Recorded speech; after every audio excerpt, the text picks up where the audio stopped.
صحیح. تو موسیٰ نے اس بات کا اہتمام کر دیا، اور جب خدا نیچے اترا تو اگرچہ وہ اپنی پوری کاملیت کے ساتھ ان کو نظر نہیں آیا، اس نے ہلکا سا عشر اشیر دکھایا ہوگا اپنے جلوے کا، لیکن لوگ پریشان ہو گئے، پہاڑ کانپ رہا تھا، دھواں اٹھ رہا تھا.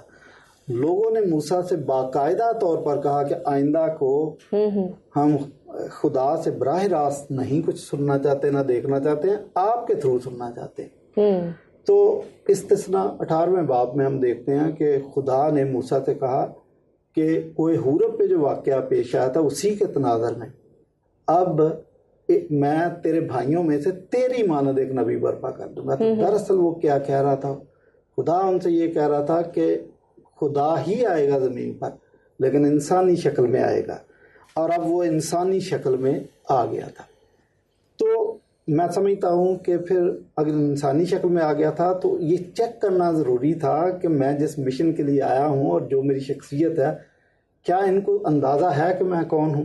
دوسری بات یہ تھی کہ مسیح یسوع ایک مشن لے کر آئے تھے، اور تقریباً 3.5 سال انہوں نے اپنے شاگردوں کو تیار کرنے میں صرف کیے. یہ آخری دنوں میں یہ سوال کیا گیا کہ لوگ میرے بارے میں کیا کیے گئے. وہ سمجھنا چاہتے تھے کہ کیا لوگ، مطلب ٹائم ختم ہونے والا، میرا مشن کمپلیٹ ہونے والا ہے، ان کی تربیت مکمل ہونے والی ہے، کیا ان کو آئیڈیا ہو گیا ہے کہ میں کون ہوں اور میرا مشن کیا ہے. میں سمجھتا ہوں موسٹ امپارٹنٹ کویسچن تھا. وہ اس کی اپنی تسلی کرنا چاہتے تھے کہ ہاں میرا مشن کمپلیٹ ہونے والا ہے اور میرے مقاصد حل ہو رہے ہیں، اس لیے یہ سوال پوچھا تھا، امپارٹنٹ سوال تھا. اور دوسری بات یہ کہ پطرس نے جب کہا، جب جناب مسیح نے اس سے کہا کہ تم مجھے کیا کہتے ہو، لوگوں کی تو انہوں نے رائے پوچھ لی، لیکن انہوں نے جناب پطرس سے کہا کہ تم مجھے کیا کہتے ہو، تو پطرس نے کہا کہ تو زندہ خدا کا بیٹا مسیح ہے. جناب پطرس جو جناب مسیح کے حواریوں میں سے ایک تھے، انہوں نے کہا کہ تو زندہ خدا کا بیٹا مسیح ہے. یہ ایسی کیا ڈسکوری تھی کہ مسیح، جناب مسیح اس کے جواب میں کہتے ہیں کہ یہ بات خون اور گوشت سے تو ممکن نہیں. ایسا اس میں کیا اثر یا ایسی اس بات میں کیا قوت یا قدرت تھی؟ جی، جو پطرس نے جواب دیا تھا، مسیح یسوع نے کہا کہ خون اور گوشت تو یہ بات بتا نہیں سکتے. یعنی انسان کی ذہنیت، انسان کی عقل کی اتنی وسعت نہیں ہے کہ یہ بات کر سکے جو آپ نے بات. صحیح. لہٰذا ایسا لگتا ہے کہ ڈیوائن انٹروینشن ہے، خدا نے آپ کے ذہن میں یہ بات انسٹل کر دی ہے تو آپ بتا رہے ہو. بات کیا تھی؟ بات یہ تھی کہ مسیح اپنے آپ کو جب یہ کہتے تھے کہ میں خدا کا بیٹا ہوں، تو دراصل وہ کہتے تھے کہ میں خدا ہوں. صحیح. اور یہودی اس کو اسی طریقے سے سمجھتے تھے، انہوں نے مس انڈرسٹینڈ نہیں کیا. یہودی یوحنا کی انجیل میں کہہ رہے ہیں کہ جب یسوع مسیح اپنے آپ کو خدا کا بیٹا یا خدا کو اپنا خاص باپ کہہ کر پکارتا ہے تو یہ اپنے آپ کو خدا کے برابر ٹھہراتا ہے.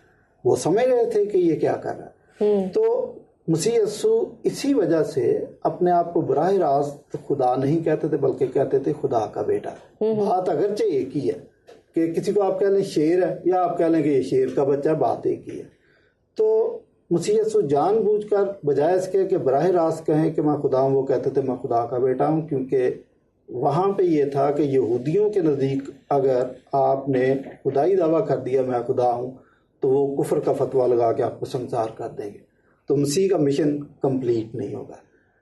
وہ جانتے تھے کہ یہ بہت سینسٹیو بات ہے اور سمجھداری کی بات ہے کہ آپ نے اسٹریٹجی کے طور پر یہ کہنا ہے کہ میں خدا کا بیٹا ہوں. جیسے وہ یہ بھی کہہ سکتے تھے کہ دیکھو خدا کی بادشاہی نزدیک آ گئی ہے، لیکن مسیح یسوع دانستہ کیا کہتے تھے؟ آسمان کی بادشاہی. ان کو پتا تھا کہ یہودی خدا کا نام نہیں لیتے، بات ایک ہی تھی. تو یہاں پر بھی وہی ہے. تو اس لیے پطرس کو یسوع مسیح نے باقاعدہ اکنالج کیا کہ شاباش، زبردست بات کی ہے کہ آپ نے بجائے اس کے کہ خدا کہنے میں کوئی حرج نہیں ہے لیکن مشن رکے گا، آپ نے کہا تو زندہ خدا کا بیٹا مسیح ہے. تو یہ ڈسکوری تو تھی نا تو اس لیے مسیح نے اس کو پراپرلی اپریشیٹ کیا. اچھا اپریشیٹ بھی کیا. اور ایک اور سوال جو مسیح کی الوہیت سے تھوڑا سا ہٹ کے لیکن اسی واقعے میں ہمیں ملتا ہے کہ مسیح نے پھر اس جواب کے بعد جو ہے جناب پطرس کو اتھارٹی بھی دے دی کہ میں تجھے آسمان کی کنجیاں دیتا ہوں. یہ کیسی اتھارٹی تھی, کس پہلی قسم بات کی؟ یہ ہے کہ یہ اتھارٹی اس کے اسی جواب کے اطراف میں دی. ہاں وہی میں کہا کہ جو ہے یہ الوہیت سے تھوڑا سا ہٹ کے سوال ہے, مگر کیونکہ اسی واقعے کا حصہ سب تھا تو میں یہ بھی جاننا یہ چاہوں گی. الوہیت سے ہٹ کے سوال نہیں ہے. اچھا. یہ اس کے ساتھ بالکل اٹیچ ہے, پوری طرح اٹیچ ہے کہ جب آپ نے اس کو خدا تسلیم کر لیا اور یہ بھی اس کو پتا ہے کہ خدا کے پاس ہی اتھارٹی ہے, صحیح, تو مسیح نے وہ اتھارٹی اس کو دی. خدائی اتھارٹی تو نہیں دے دی لیکن ایک اتھارٹی دی. اور وہی آپ کا سوال ہے کہ وہ اتھارٹی تھی کیا. ایگزیکٹلی. اس نے کہا کہ میں تجھے آسمان کی بادشاہی کی کنجیاں دوں گا. لوگ اس کو بہت مس انٹرپریٹ کرتے ہیں. خدا کی بادشاہی, آسمان کی بادشاہی ہے کیا؟ ہاں بالکل. جب چرچ بن جاتا ہے تو جو بلیورز ہیں وہ مسیح کو اپنا خدا مانتے ہیں, اس کو اپنا نجات دہندہ مانتے ہیں اور اس کو اپنا بادشاہ مانتے ہیں. اور وہ ایریا جہاں پر کلیسیاں قائم ہوتی ہے یہی خدا کی بادشاہی ہے. تو مسیح یسوع نے اس کو کہا کہ میں تجھے آسمان کی بادشاہی کی کنجیاں دوں گا. یعنی بلیورز کو بڑھانے کے لیے میں تجھے ایسی چابی دے دوں گا کہ وہ چابی تو گھمائے گا تو بلیورز کی تعداد بڑھتی جائے گی, خدا کی بادشاہ تو وسیع ہوتی جائے گی. تو ہم دیکھتے ہیں اسی چابی کو پطرس نے استعمال کیا. پہلے دن جال ڈالا تو 3,000 اس میں آگے تھے. آگے پوری تاریخ تو ہمارے پاس نہیں ہے, سیکولر ہسٹری میں آپ کو یہ ملے گا. تو پتہ نہیں کتنے لوگ اس نے حلقہ بگوش مسیحیت کر دیے تھے. اسی جو خدا کی بادشاہت کی کنجیاں اس کو دی گئی تھی. اور یہ کنجیاں نہ صرف پطرس کو, تمام شاگردوں کو بھی, بلکہ بلیورز کو بھی یسوع مسیح نے دے دی ہیں. آج ہر بلیور کے پاس یہ کنجی ہے, اگر وہ دلیری اور جرت کے ساتھ اس کو استعمال کرنا چاہے تو مل سکتی ہے اس کو. ٹھیک سر, بہت شکریہ. لیکن ایک اور بڑی عجیب و غریب بات ہمیں اسی واقعے میں ملتی ہے کہ جب یہ ساری گفتگو ہو رہی تھی, ساری بات چیت ہو رہی تھی, اس کے بعد جناب مسیح ایک بڑی عجیب سی بات کہتے ہیں. وہ کہتے ہیں کہ ٹھیک ہے یہ تم نے شاباشی بھی دے دی, اس کو اتھارٹی بھی دے دی, اتنی بڑی اتھارٹی, لیکن اس کے بعد وہ اسے کہتے ہیں کہ یہ بات کسی کو بتانا نہیں. تو یہ کیا معاملہ ہے کہ اسے سیکریٹ رکھو اتنی بڑی بات کو؟ ہاں, یہ کہا کہ کسی کو نہیں بتانا کہ میں مسیح. ایک موقع پر نہیں, کئی موقعوں پر مسیح نے کہا کہ یہ بات کسی کو نہیں بتانا, اور اسپیشلی یہ کہ میں مسیح ہوں یہ نہیں کسی کو نہیں بتانا. اچھا, 2 وجوہات ہیں اس کی. ایک تو یہ ہے کہ لوگ مسیح کے بارے میں غلط فہمیاں رکھتے تھے, پتہ نہیں کیا کیا سمجھ رہے تھے لوگ مسیح کو. اس وقت بھی لوگوں کے ذہن میں غلط فہمیاں تھی.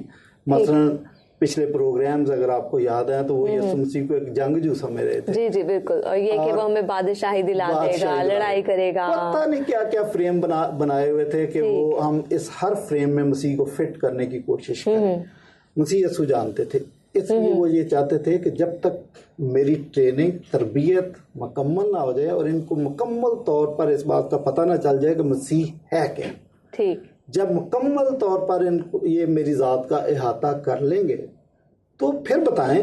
اور پھر تو کہا بھی کہ جاؤ ساری خلق کے سامنے جا کے انجیل کی منادی کرو. اور انجیل کی منادی ہے کیا؟ سب سے پہلے تو مسیح یسوع کی ذات کے بارے میں بتاتے ہیں.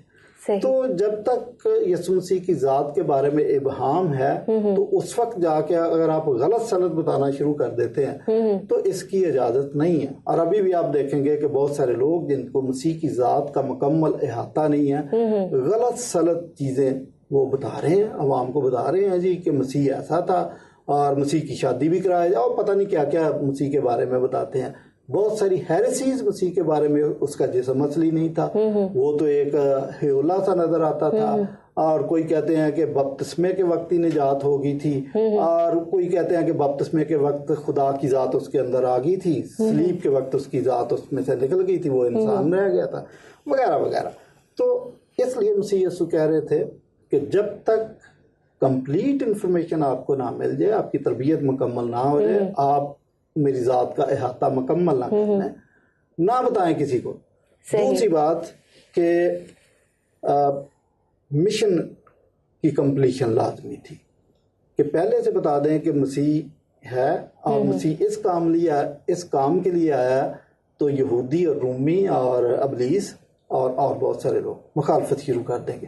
اس لیے مشن کو کمپلیٹ ہونے دیں پھر بتائیں. تو دو باتیں تھیں جن کی وجہ سے مسیح یسوع کہہ رہے تھے کہ فی الحال کسی کو نہ بتائیں.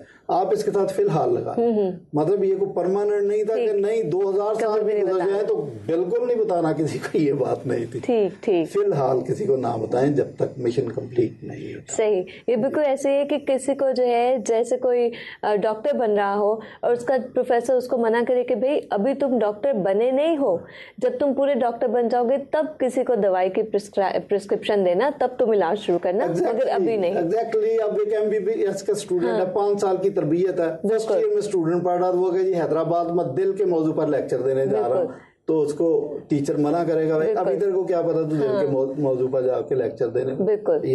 تو بالکل یہ اسی طرح سے ہے. اور پھر مسیح کی ذات دنیا کی سب سے بڑی ذات ہے, اس کا احاطہ کرنا کوئی آسان ہے؟ بہت مشکل ہے. تو اس لیے شروع کے اندر وہ کیسے اجازت ہے کہ ہاں جی آپ جہاں مرضی جائیں تو لیکچر دیں, لیکن جب تربیت مکمل ہو گئی ان کو کہا کہ جب تک عالم بالا سے تم کو روح القدس کا لباس نہ ملے یہیں ٹھہرے رہو. جب مل گیا تو پھر کہا بتاؤ جا کے, اب پھر کہا ساری خلق کو بتاؤ جا کے, بلکہ زمین کی انتہا تک بتاؤ. ہاں بالکل. سر ایک بات جو میری سمجھ میں آئی اس سارے گفتگو کے بعد کہ آپ مکمل طور پر مطمئن ہیں کہ جو مسیح ہیں جناب مسیح وہ الوہیت کے دعوے دار تھے. ایگزیکٹلی. میں تو ہوں اس کا. دیکھیں اسی وجہ سے تو میں کہتا ہوں, بلکہ میں اس میں تھوڑا سا ایڈ کر دیتا ہوں. بالکل.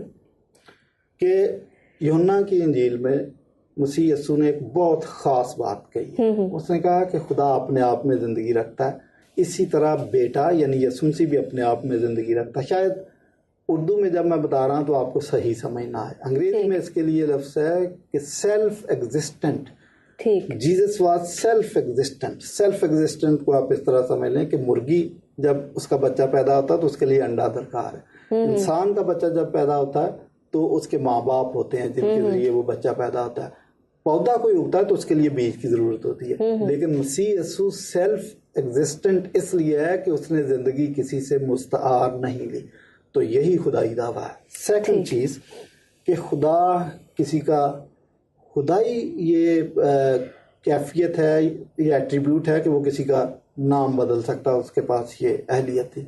مسیح یسوع نے بھی کئی جگہ پہ نام بدلے, ایون پطرس کا بھی نام بدل دیا. ٹھیک ہے, شمعون تھا, پھر اس کو کہا کہ تو پطرس ہے اور اسی پطرس پر میں کلیسیا کی بنیاد رکھوں گا وغیرہ. تو وہ نام بھی بدل دیتے تھے. تو اور مطلب کیا چاہیے, یہ ساری چیزیں اس طرف اشارہ کرتی ہیں کہ واقعی اگر وہ ڈیوینٹی کے الوہیت کے دعوے دار تھے تو خدائی کیفیت اور خدائی ایٹریبیوٹس ان میں پوری طرح موجود تھے. سر لیکن آپ کی یہ جو دلیل ہے خدائی دعوے کے بارے میں کہ وہ نام تبدیل کر دیتے تھے, ان کی قدرت رکھتے تھے, ان کو اس بات کا اختیار حاصل تھا, اس پہ مجھے تھوڑا سا اعتراض ہے. آج کل تو اخبارات ٹائم بھرے پڑے ہوتے ہیں, بلکہ انفیکٹ مجھے اچھی طرح یاد ہے جب میں 9th کلاس میں تھی تو ٹیچر نے جو ہے جب بورڈ کے پیپر جا رہے ہوتے رجسٹریشن فارم تو اسے سب سے اعلان کر بھی جس کو اپنا نام تبدیل کرانا ہے وہ بتا دیں, ہم ابھی فارم پہ لکھیں گے تبدیل کر لیں گے.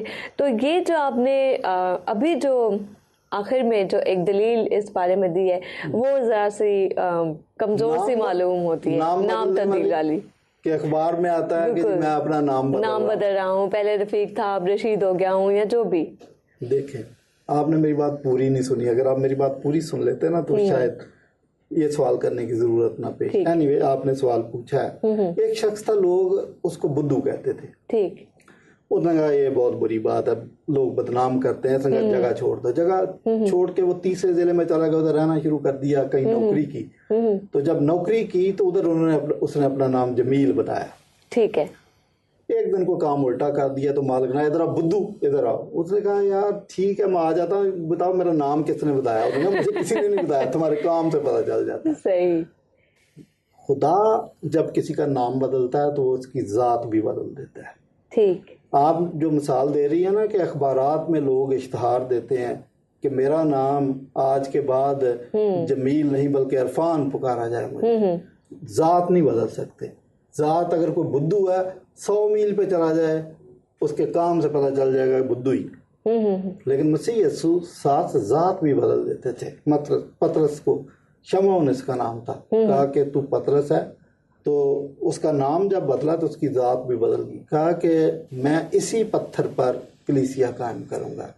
پیٹراس پتھر ہے, 2 دفعہ یہ ورڈ پلے ہے, مسیح نے یہ لفظ استعمال کیا کہ تو پیٹراس ہے, اسی پیٹراس پر میں ایک کلیسیا قائم کروں گا. اس پتھر کو, پتھر ایک بے جان چیز ہے, اس میں جان نہیں ہوتی, اس میں احساسات نہیں ہوتی, اس میں جذبات نہیں ہوتے.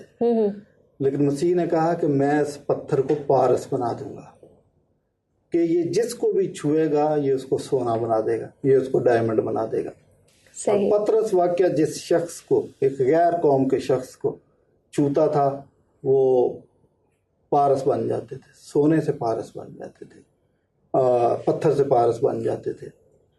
مطلب غیر قوم کے شخص سے ایماندار بن جاتے تھے. آپ نے دیکھا کہ پہلے دن اس نے چھوا, ان کو ٹچ کیا تو 3000 لوگ کرسچن ہو گئے تھے.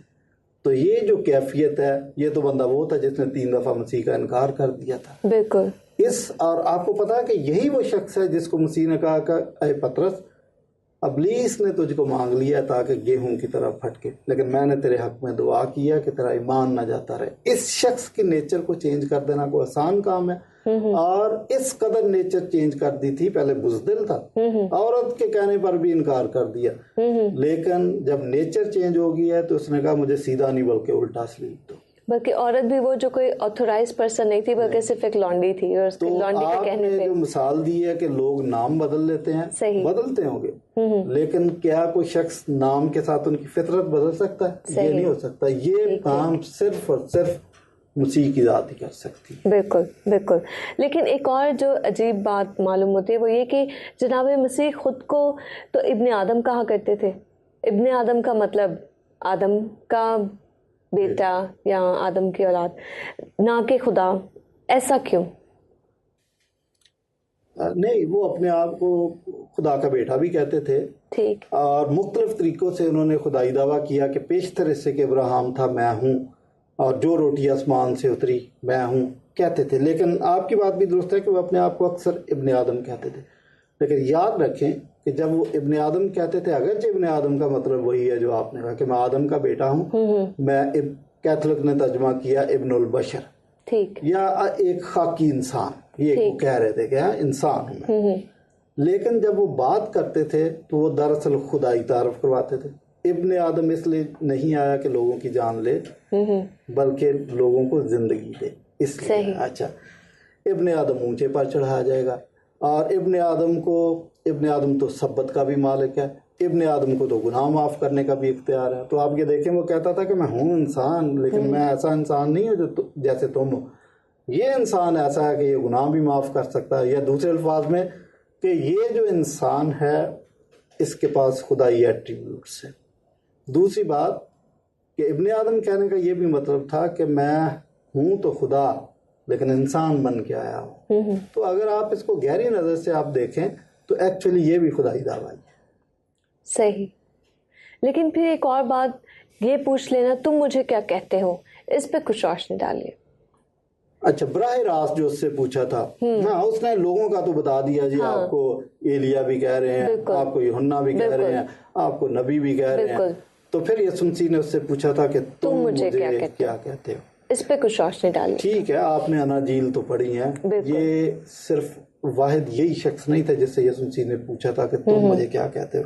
اگر آپ کو یاد ہو تو پلاطوس نے کہا کہ تو بادشاہ ہے, تو اس نے کہا کہ یہ تم خود کہہ رہے ہو یا لوگوں سے سنا. تو یہی بات وہ پطرس سے کہہ رہے کہ تم مجھے کیا کہتے تھے. مسیح یسوع کے بارے میں اگر آپ نے 200 کتابیں پڑھ کے نالج حاصل کر لی ہے تو یہ بات فرق ہے. لیکن مسیح یسوع کو پرسنلی جاننا, اس کے ساتھ تعلقات ہونا, اس کے ساتھ ایک رشتہ استوار ہونا, یہ فرق بات ہے. اس بات تو یسوع مسیح براہ راست اس سے پوچھ رہے تھے کہ بھائی تم میرے بارے میں کیا جانتے ہو, تم مجھے کیا سمجھتے ہو. نیپولین کہتا ہے کہ I know men but Jesus was more than a man. تو یہ دیکھیں, 2-3 باتیں میں نے آپ کو بتائی ہیں کہ مسیح یسوع کو پرسنلی جاننا فرق بات ہے. جب تک آپ کتابیں آپ نے پڑھ لی ہیں لیکن آپ پرسنلی مسیح کے ساتھ کوئی رابطہ نہیں ہے, آپ مسیح کو جانتے نہیں ہیں, یہ بات بالکل فرق ہے. اس لیے یوحنا کی انجیل کے 17ویں باب میں لکھا ہے ہمیشہ کی زندگی یہ ہے کہ وہ تجھ خدائے واحد اور برحق کو اور یسوع مسیح کو جسے تو نے بھیجا ہے جانے. تو یسوع مسیح کو جب تک آپ جانتے نہیں ہیں کافی نہیں ہے, آپ ہمیشہ کی زندگی نہیں پا سکتے. پرسنل ریلیشن شپ اس کے لیے. تو یہی بات یسوع مسیح سے اس سے پوچھ رہے تھے پطرس سے, تم مجھے کیا کہتے ہو؟ اور اسی کا اس نے جواب دیا تھا کہ میں جانتا ہوں کہ تو خدا ہے اور زمین پہ آیا ہوا ہے. اسی بات پہ یسوع مسیح بہت خوش ہوئے تھے اور اس پہ اپریشیٹ کیا تھا. صحیح. یہ بالکل ایسے ہے کہ جس طرح سے سر آپ خدا کے فضل سے جو ہے 3-4 کتابوں کے رائٹر ہیں, اور اگر جو ہے میں وہ کتابیں پڑھ لوں اور اس کے بعد کسی کے پاس بیٹھ کر آپ کی ذات کے اوپر کمنٹ کروں تو یہ میرا خیال ہے ناانصافی ہوگی. جب تک میرا آپ کے ساتھ کوئی پرسنل تعلق یا پرسنل شخصی طور پہ میں آپ سے ملوں نہ, کوئی تعلق نہ ہو, کوئی رابطہ, کوئی رشتہ نہ ہو, میں آپ کی پرسنالٹی کو نہیں جان سکتی, میں آپ کی ذات کے بارے میں نہیں جان سکتی. آپ کی کتابیں پڑھ لیں سر, بالکل ایسا ہی ہے. اچھا سر, ایک اور بات جو ہے وہ یہ کہ ہم نے اب تک 3 پروگرامز کیے اس عنوان پر, ڈیوینٹی آف کرائسٹ یا جناب مسیح کی الوہیت, اور اس کو جو ہے ہم نے مختلف پہلوؤں سے اس ٹاپک کو کور کرنے کی کوشش کی. جو سوالات, جو اعتراضات بھی اس عنوان کے بارے میں کیے جاتے ہیں, ہم نے کوشش کی کہ ہم اپنے پروگرام کو میں ان سوالات کو شامل کریں اور اس پہ بھی کچھ روشنی ڈالیں. آپ نے بڑے اچھے سے ان سوالوں کے تفصیلی جوابات دیے. مگر ایک بات جو میرے لیے پریشان کن ہے کہ پھر بھی لوگ اس بات کو کیوں تسلیم نہیں کر پاتے یا کیوں اس اہم نقطے کو سمجھ یا جان نہیں پاتے ہیں. اس کی کیا وجہ ہے؟ دیکھیں, بائبل نے ایک بڑی خوبصورت بات کی ہے کہ اس جہان کے خدا نے یعنی ابلیس نے لوگوں کو اندھا کر دیا ہے تاکہ خدا کے بیٹے کی جلال ان پر نہ پڑے, وہ مسیح کو پہچان نہ سکے. یہ وہ لوگ ہیں جو سنتے ہوئے بہرے اور دیکھتے ہوئے اندھے. پولس رسول وہ بھی یسوع مسیح کو نہیں پہچانتا تھا, آپ کو پتا ہے, لیکن مسیح یسوع کے ساتھ اس کا پرسنل انکاؤنٹر ہوا اور پھر مسیح یسوع نے اس کو خدا کے خادم کے پاس بھیجا, حنانیہ کے پاس. اس سے پہلے وہ نبینہ ہو گیا تو اس کو نظر ہی نہیں آ رہا تھا. اب جب اس نے اس کے لیے دعا کی تو اس کی آنکھوں سے چھلکے گر گئے. تو جن لوگوں کو خدا ابلیس اس جہان کا خدا اندھا کر دیتا ہے تاکہ وہ مسیح کو پہچان نہ سکے, ان کی آنکھوں سے چھلکے گرانا آپ کا اور میرا کام. جب تک ہم چھلکے نہیں گرائیں گے ان کی آنکھوں سے, ان کی بلائنڈنس قائم رہے گی, یہ مسیح کو نہیں پہچان سکے گے. ایک اسکالر ہے شبیر علی, وہ کہتا ہے پیدائش 6 باب میں لکھا کہ خدا کے بیٹوں نے انسان کی بیٹیوں سے شادی کی. تو یہ کہتا ہے کہ جب ان سے جو بچے پیدا وہ خدا کے پوتے تھے. حالانکہ یہ اور سینس میں, لیکن اس نے پتہ نہیں کیا تشریح کر دی. تو میں نے آپ کو پولوس کا واقعہ بتایا. بہت سارے لوگ چیزوں کو اس لیے مس انڈرسٹینڈ کر رہے ہوتے ہیں, اسپیشلی مسیح کی ذات کے بارے میں. جتنا ابہام مسیح کی ذات کے بارے میں پایا جاتا شاید ہی کسی اور بات کے بارے میں پایا جاتا. تو ابلیس ان کی آنکھوں کو دانستہ طور پر اندھا کر دیتا ہے کہ وہ دیکھ نہ سکیں اور مسیح کو پہچان نہ سکے. تو اس وجہ سے وہ مسیح کو پہچاننے سے قاصر رہتے ہیں. لیکن خدا نے ہم ایمانداروں کو, بلیورز کو, خدا کے بیٹے اور بیٹیوں کو یہ اتھارٹی دی ہے کہ ہم لوگوں کی آنکھوں کے چھلکے گرا سکیں اور ان کی بینائی واپس لا سکیں, ان کے کانشنس کو اس طریقے سے ری ٹیون کر دیں کہ وہ دنیا کو کھلی آنکھوں سے دیکھ سکیں. اور جب وہ دنیا کو کھلی آنکھوں سے دیکھیں گے تو بائبل کو صحیح سمجھ سکیں گے اور مسیح کو پہچان سکیں. پروفیسر صاحب بہت شکریہ.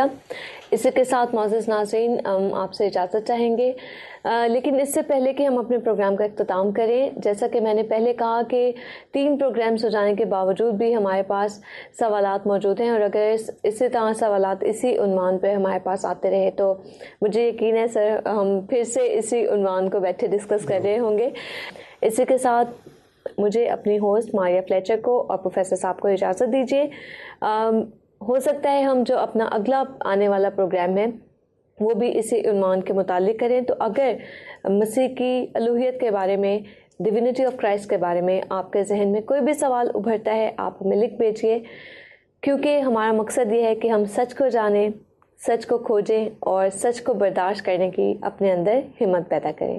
اسی کے ساتھ اپنا بہت سا خیال رکھیے. خدا حافظ.